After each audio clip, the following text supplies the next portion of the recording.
Baptist. In the first 20 years of my life, I attended the Baptist church. And when I saw that little church there, when they showed it, I could just picture people coming in on Sunday morning. Not a care in the world in this little town. Everybody knew everybody else, 400, 500, 600 people. Sitting in the pew like we are today, when a gunman entered the church and randomly walked down each aisle and shot children 18 months of age, older people, execution style. So we say, what are we coming to today in the world? I want to tell you, we're coming to an end. We're coming to a time of trouble such as never was and never will be. A time of trouble that will not end until Jesus comes again. Are you ready for that time? Is Jesus in the sanctuary today pleading your case as you sit here? What are some of the events that will transpire before he comes? Can we know? You know, as Seventh-day Adventists, we have something unique. We have a message that hasn't changed since our inception. Since we were organized, the message has been the same. I have an anniversary date today also. Today is my 2643rd Sabbath. I won't tell you how old I am, but I've attended Sabbath services 2,643 Sabbaths. The Lord has seen fit to give me that time. But you know, can you remember who spoke last week? Can you remember the sermon? Do you know 2 weeks ago what the sermon was? 3 weeks ago? Did it impact you? Did it change your life? When you come to church each Sabbath, is it just to see friends and family? Or is it to get ready for the second coming of Jesus Christ? To gain some insight on what to do. Today, I'm going to share 3 things with you. And these 3 things, if you don't have them in your life, you won't be ready for Jesus when he comes. It's as simple as that. If you don't have these 3 things in your life, you will not be ready to meet Jesus when he comes. Now, Seventh-day Adventists, what kind of people are they? Are they strange? Are they unique? Why are you a Seventh-day Adventist?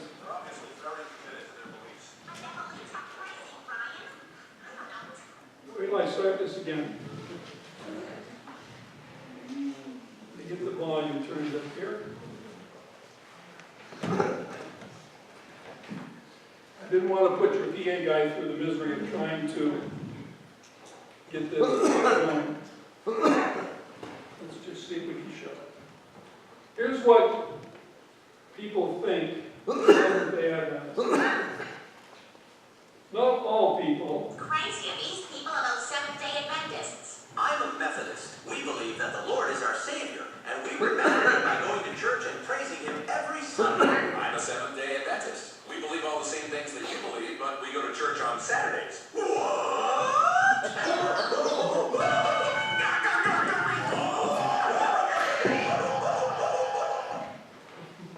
You know, 13 million people watch a show called Family Guy. I don't. But that's what they were shown not too long ago. What Seventh-day Adventists really are. Cuckoo. Crazy. Because we believe the same as Methodists. Do we? Do we? No. We're unique. We might have taken a doctrine there, but we're unique in what we do. But I could show you many more things that are shown to multiple millions of people to degrade the name Seventh-day Adventists, to degrade the Sabbath, which is going to be the mark that's going to set us aside, set us apart. There's going to be two classes in that final day. Those that keep the commandments of God and have the faith of Jesus Christ, and those that don't, that keep the commandments of Him. You know, some churches that I speak in, there might be 5 people there. I spoke in a church a year and 5 months ago, and there were 800 people. It was at Atlantic Union College. It was an alumni weekend. They asked me to give the message. I thought they were kidding. I said, this is South Lancaster Academy's homecoming. This is at Atlantic Union College. You have conference presidents here. You have pastors galore. You have theological students. You have the best, finest speakers that you could possibly have. And the president of the organization said, we want you to give the service on that Sabbath. So I said, what do you want me to speak about?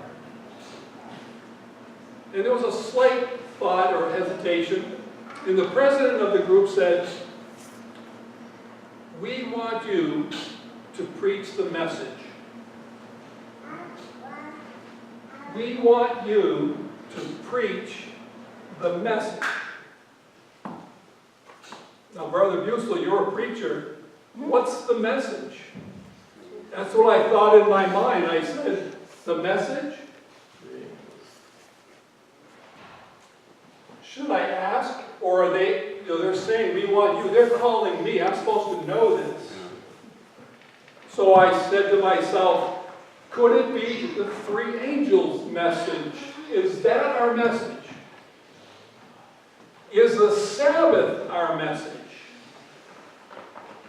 Is the sanctuary our message? Is the state of the dead our message?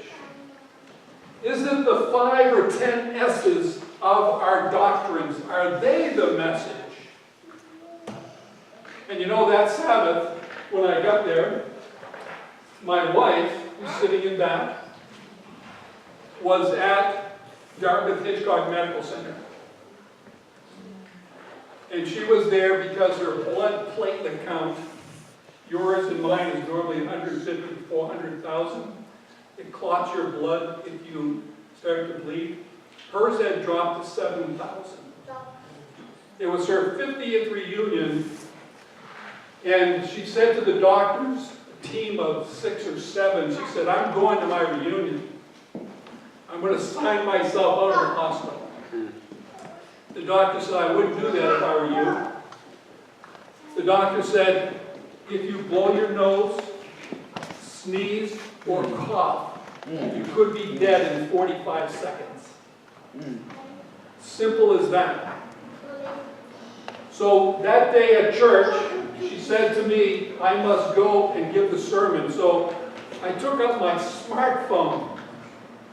I dialed her up at Dartmouth. She was in her hospital room, and I FaceTimed her. And I held the phone up to the audience, and I said, can you wish her a happy Sabbath? She wanted to be here. And so they did. The entire group there, 600, 700, 800 people said, praise the Lord, happy Sabbath, we're praying for you. And you know, they prayed for her at that service. A short time later, the doctor said, if your blood platelet count went to 30,000 from 7, we would let you go to your reunion. Short time later, she said, my blood count is 32,000. They're going to let me out. You think God answers prayer? I believe it. Her friend drove her down, and she was able to spend the afternoon at her reunion. So going back to the sermon, they said, what can you preach about? The message. And I thought to myself, what does our church need? What is the message that's going to make a difference in your life? Now, I gave this sermon a year and 3 or 4 months ago in October. It was Columbus Day a year ago. This past October, I went to the same church. They had the next year's reunion. And as I walked into the church, it was packed. Balconies, downstairs. And a dozen or so people came up to me, and what do you think they said? They said, "We remember the sermon from a year and a half ago." And I said, "How could that be?" And they said, "We put it into practice in our life." And they said, "I hope you're speaking today." And I said, "It's a once-in-a-50-year deal. That's all you get asked to speak at that location." But many people came up and said, "I remember every word." Some of the churches that I speak in, I use some Spirit of Prophecy quotes. I believe 100% in the Spirit of prophecy. We just read a text a minute ago that said, "Here are they that keep the commandments of" who? Of God, and have what? The faith of Jesus, which is the Spirit of prophecy. Some churches I'm accused of using the Spirit of prophecy too much. So I cut back on it a little bit. Then I use the Bible more. And sometimes I'm said after the church, someone will walk and say, "You use the Bible too much." And then I'll go to another church and they'll say, "You don't use the Spirit of prophecy enough." So I'm saying to myself, who can win? I'm not sure. I want to share a quick quote with you here. These quotes you've heard 100 times in the past. You've heard the one that's in The Great Controversy. It's also in a book called Last Day Events. And it says the present is a time of overwhelming interest to all of us. Think yourself back years ago when I first joined the church in 1967. The first sermon I preached was about the Titanic and being ready. 50 years ago. And people at that time said, all of these things have happened just like they were for years. Nothing has changed. I want to share something with you today, folks. It has changed.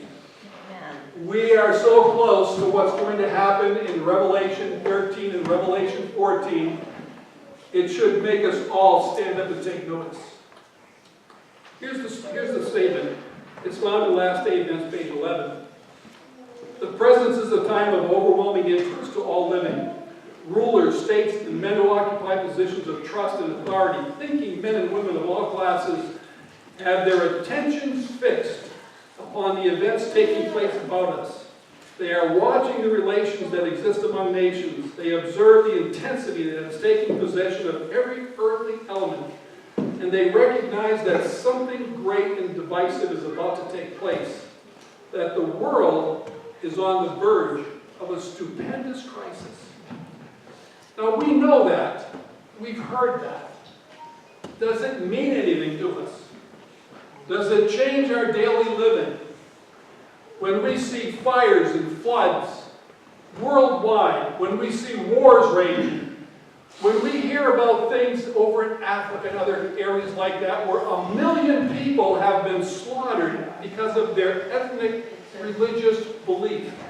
1 million have been slaughtered recently. And we don't think a lot about it. We hear it, but it doesn't mean anything because it didn't happen here.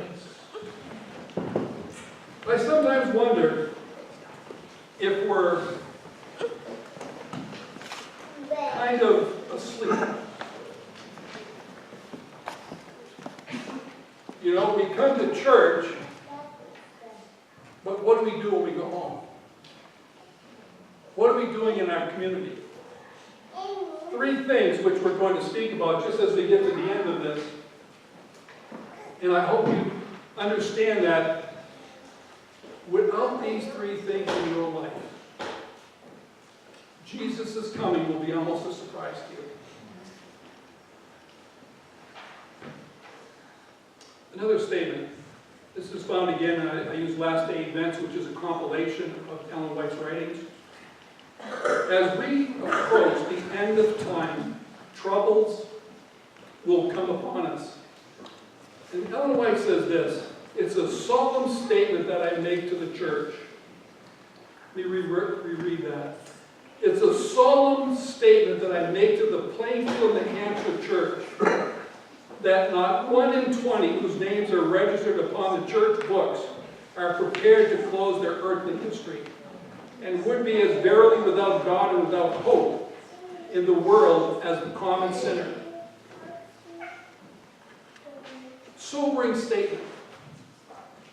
As we take a look at our life, are we ready for Jesus to come? Prior to his coming, what's going to take place? Events of the greatest magnitude, and it's not me just talking about them, the Bible talks about them.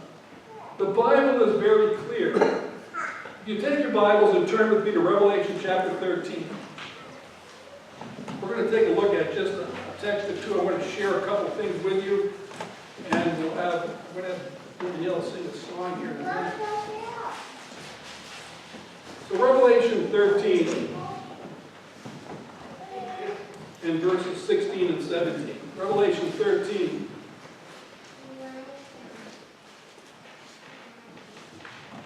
And all these texts you're quite familiar with. And verse 13 says, and he doeth great wonders, so that he maketh fire come down from heaven on the earth in sight of men.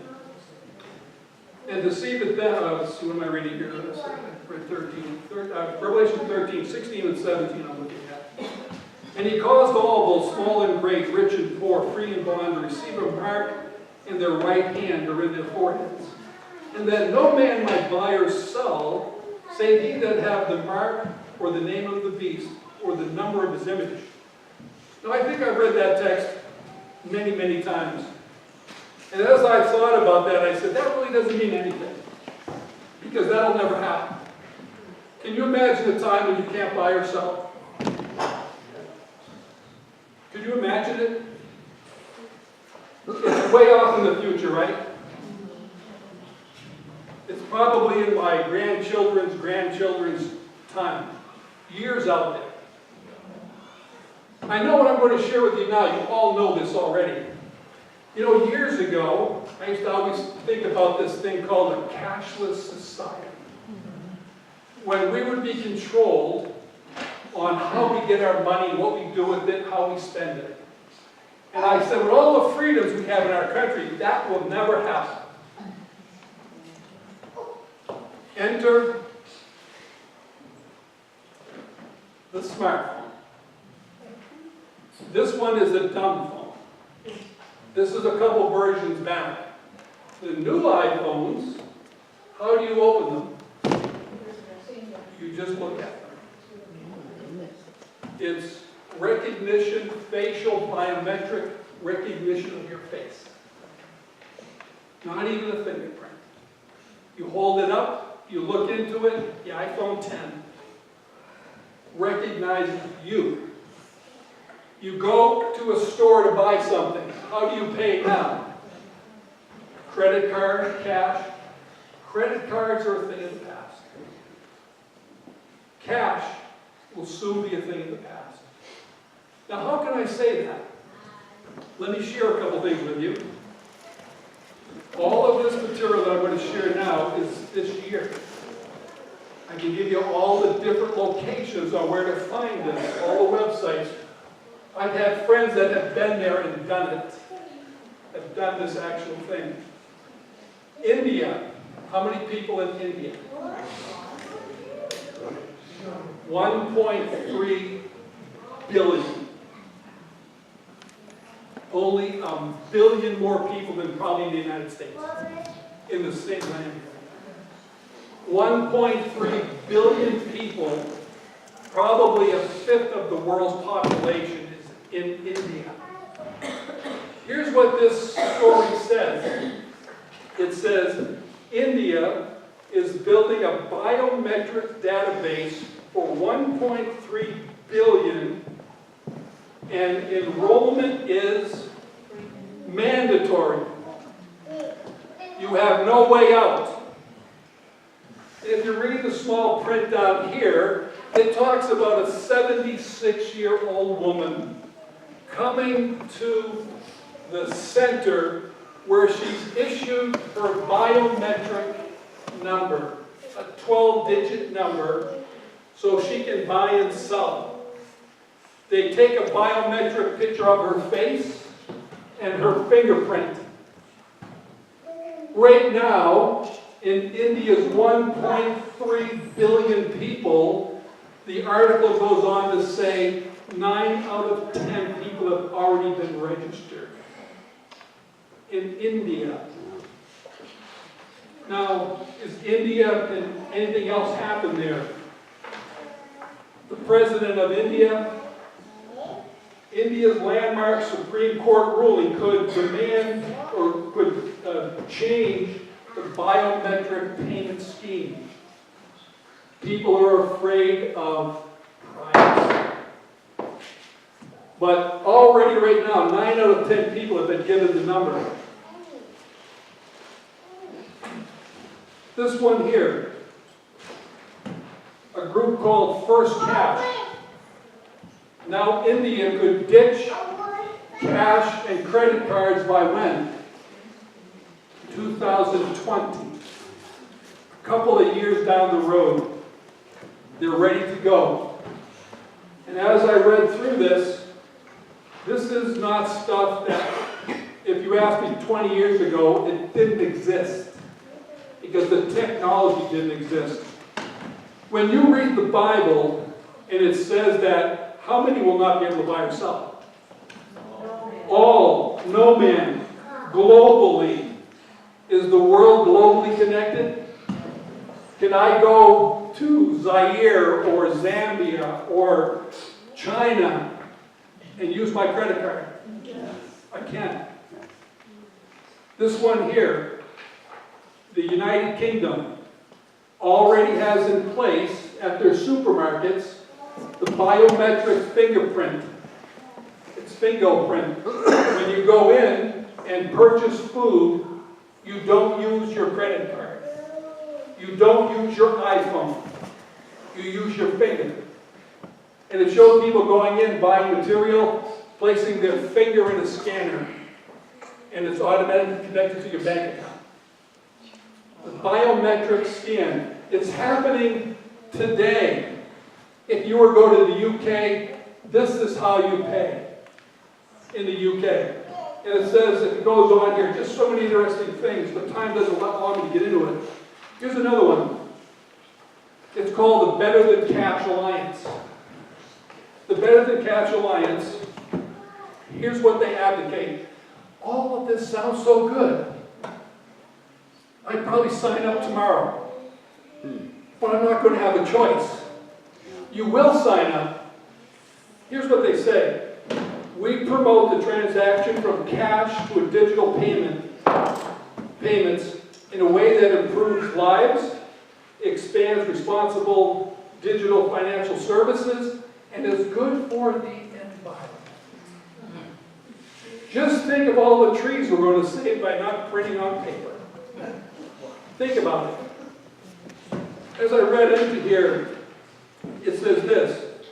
We help our members as they work toward the goal of building economics or economies where people, governments, and businesses can make and receive digital payments. You know, the Bible is true. There are only a couple of prophecies left to be fulfilled. There are no more time prophecies left to be fulfilled. The next thing we know will be a short time of trouble, and Ellen White says that is already started. All these events occurring, people don't understand it. Global warming. I want to tell you this. It's the 4 angels being withdrawn from the 4 corners of the earth. The spirit of prophecy says that little droplets are falling upon the earth of God's wrath. To get people's attention to wake up, to make a change in their life. As I go on this, it talks about the role of the digital payments to sustain agriculture. You know what this is really saying? There's too many people on the planet, and we're going to control how many people are here. You may get fed, you may not.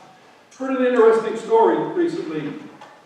A doctor in Russia turned 70 years of age. At that age bracket in Russia, they retire you, and a doctor who had served all her life was able to get an apartment, a one-room apartment, in one of these 50, 60-story buildings with 10,000 other people. That was her benefit for being a doctor. One day, she felt chest pains. As a doctor, she knew she was having a heart attack. She got on the phone and she called the equivalent to 911. And she said, I'm having a heart attack. And what do you think the first question was from the 911 dispatcher? How old are you? She gave her date of birth, 7/17/47. 70 years old. The dispatcher said, I'm sorry, we don't come for 70-year-old women. You're no longer treatable at that age. What are you going to do? This is a new UN, United Nations report. Countries like Ghana have already come into this. Another thing on the Better Catch Alliance. This is the latest news, September of 2017. It says, requests for applications have come out globally.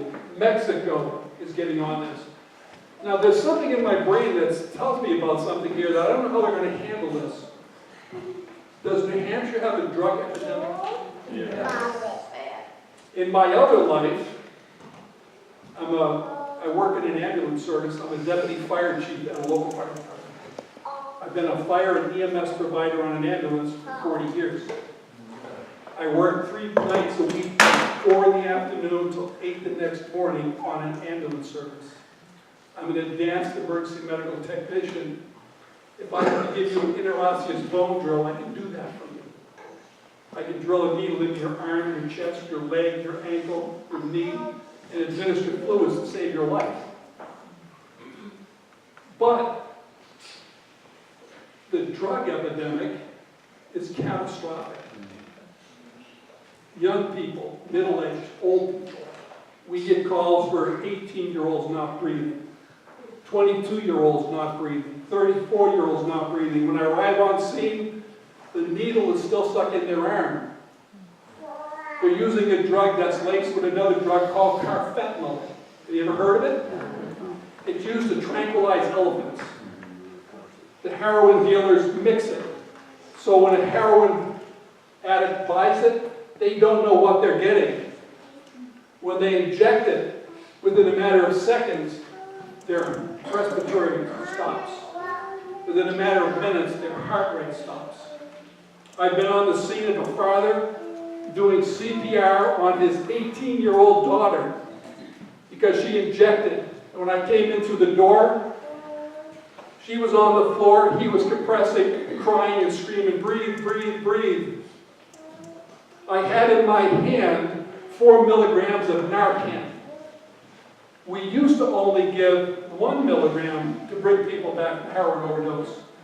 I had a loaded syringe with 4 milligrams.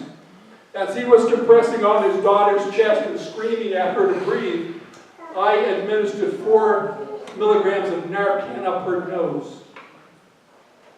And I said, stop. And literally he wouldn't stop. We had to pull him back. And I had to feel for a pulse, which I did. And all of a sudden, her eyes opened and she gasped for air. She still had a pulse, fortunately. the Narcan went in and blocked the receptors of the drug, and she started to breathe. Scary? Could it happen to a Seventh-day Adventist girl, or boy, or mom, or dad? It does. I've been there. What a call to make to somebody in your church that I didn't get there in time. But you know, if we go to this system, there's no money, no cash. What happens to the drug trade? There's no cash. You can't pay for it. Well, they said they'd pay for it some other way. Slavery for women, other things. It's going to be a catastrophic event in the world when it happens. This thing here, and I've got to move on. This one talks about in Colombia, they've already instituted the program. This one talks about in Indonesia, the program has already started. This one is in, again, Guyana. They've already brought people in. China, how many people in China? Close to 2 billion people in China, a third of the world's population. Could they ever do anything like that there? And you know right now, how many people in China have a cell phone? How many people have a smartphone? You know, they're expensive. An iPhone 10 costs $1,000. An iPhone 6 or 5 costs $300 or $400, or you get it free sometimes. It's like the drug trade. How do they start people on drugs? They give it to you for free. How do the cigarette companies start young people smoking? They give it to you for free. I got that phone for free. It's nice. I got 2 of them for free. Now, when I get the upgrade, it's a biometric upgrade. It's a picture of my face. So when I go to buy gas, I don't swipe a card anymore. I take my phone and I put it in front of the reader. In the future, I'll just look at the reader. It'll give me the cash payment from my account. Is that going to happen? Is that anything related to the Bible? This report here says in Guyana, I may not pronounce it that way. Guyana? In the next 4 years, once they institute it, they'll save $1 billion. Could they use it there? They sure could. Do we have some evidence there? This one here shows young people buying different things at markets. Saying paying by your phone. I couldn't believe that in some of these countries where you could possibly not even have, anything to eat, it shows these people in these poorest countries with iPhones. They're almost giving away there. Here's an interesting picture. This one here talks about China, where there's right now